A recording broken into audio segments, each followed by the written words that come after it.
అవకాశం ఇచ్చిన గౌరవ స్పీకర్ గారికి, అలాగే గౌరవ ముఖ్యమంత్రి గారికి, గౌరవ సభ్యులందరికీ, పేరు పేరులందరికీ, మంత్రివర్యులందరికీ నా ధన్యవాదాలు తెలియజేస్తున్నాను. జై హింద్. గతంలో ఉమ్మడి రాష్ట్రంలో మీరు ముఖ్యమంత్రిగా ఉన్నప్పుడు నేను అటవీ శాఖ మంత్రిగా పనిచేసిన సంగతి మీకు గుర్తుంది.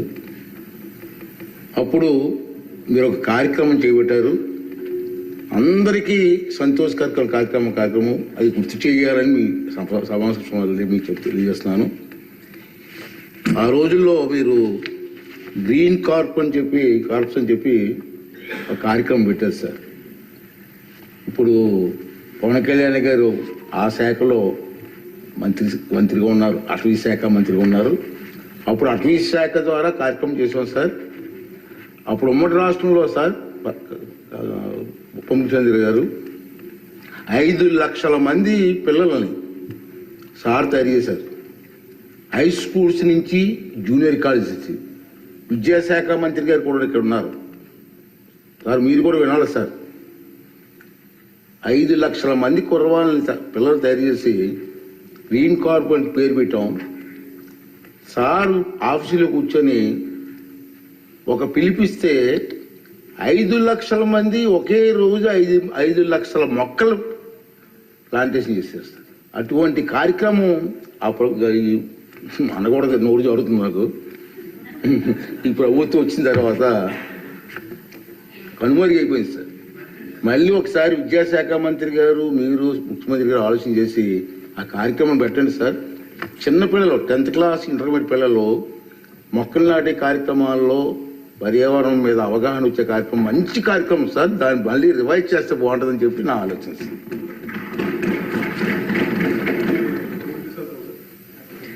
కాదు, ఏది అడిగినా డబ్బులతో ముడిపడము సార్. నా భయం ఏంటంటే, గతంలో ఒక సినిమా ఉంది సార్, జల్సా అని. దాంట్లో హీరో పాత్రధారి ఫ్రెండ్స్ ఎవరు వచ్చినా డబ్బులు అడిగితే ఆ వార్డ్రోబ్ ఉంది, ఆ వార్డ్రోబ్లో చొక్కా ఉంటుంది, ఆ చొక్కాలో డబ్బులు అడిగి తెచ్చుకోండి. సో ప్రతిసారి వెళ్ళను, ఒక్కో ఫ్రెండ్ అడిగితే డబ్బులు కట్టి అక్కడ తెచ్చుకోండి. ఒకసారి ఉంగరం తీసుకుంటూ ఉండరు. 3 సార్లు అయిపోయి 5వ సారి కూడా వచ్చిన తర్వాత అసలు ఎవరైతే చొక్కా పోయి అతను బయటకు వస్తాడు. ఏముంది ఆ చొక్కా దాంట్లో బొక్క తప్ప ఏముంది దాంట్లో. మాకు ఇబ్బంది ఏముందండి అధ్యక్ష. ఇది మేము ఏదన్నా అడుగుదామంటే వీళ్ళు ఖజానాన్ని లూటీ చేసి వెళ్ళిపోయారు అధ్యక్ష.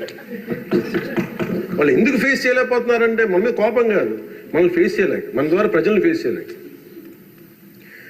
సో మాకు ఉన్న నమ్మకం ఏంటంటే, గతంలో కూడా మీరు తీసుకొచ్చింది గౌరవ ముఖ్యమంత్రి చెప్పారు అధ్యక్ష, హరితవనం అది మేము తిరిగి రివైవ్ చేస్తాం అధ్యక్ష. ఈసారి ఒక యునిక్ సొల్యూషన్తో పట్టుకుంటాం. మనకి మొక్కలకు కానీ వీటికి దేనికి సంబంధించిన సరే మన ముఖ్యమంత్రి మీరు కంప్లీట్ సొల్యూషన్స్ అండి. మీరు ఏమనుకున్నారని చెప్పి మీరు గౌరవ అధ్యక్షులు గారు చెప్పింది దీన్ని ఖచ్చితంగా ముందుకు తీసుకెళ్తాం అధ్యక్ష. దీన్ని నాకు భయం ఏంటి, కొత్త ప్రపోజల్ తీసుకెళ్తే మీరు ఎకనామిక్ సొల్యూషన్ కూడా ఒక ఫైనాన్షియల్ అవుట్లో వే అవుట్ కూడా పట్టుకొచ్చి నాకు చెప్పండి తప్ప మొత్తం కూర్చొని నా మీద డమ్ చేయకుండా ఉంది. అందువల్ల మీరు చెప్పింది మేము ఎట్లా దాన్ని ముందుకు తీసుకెళ్ళాలని మేము ఆలోచించి వారి దృష్టికి తీసుకెళ్ళి ఇది ఖచ్చితంగా దాన్ని ముందుకు తీసుకెళ్తాం అధ్యక్ష. మీరు చెప్పిన ఒక 10 times ఎక్కువ చేస్తాం అధ్యక్ష. 500 మేము 50 లక్షలు చేస్తాం. అది ఏదో నాటేసి వెళ్ళిపోవడం కాదు అధ్యక్ష, దాన్ని తిరిగి తీసుకొచ్చి. ఎందుకంటే మాకు ముఖ్యమంత్రి గారు మాకు చాలా క్లియర్ కట్ ఇది ఇచ్చారు సార్ అధ్యక్ష, 50% గ్రీన్ కవర్ కావాలనేది. మనం వెళ్ళే లోపు మనకి నెక్స్ట్ ఎన్నికలు వచ్చే లోపు మేము దాన్ని ఖచ్చితంగా పూర్తి చేస్తాం అధ్యక్ష.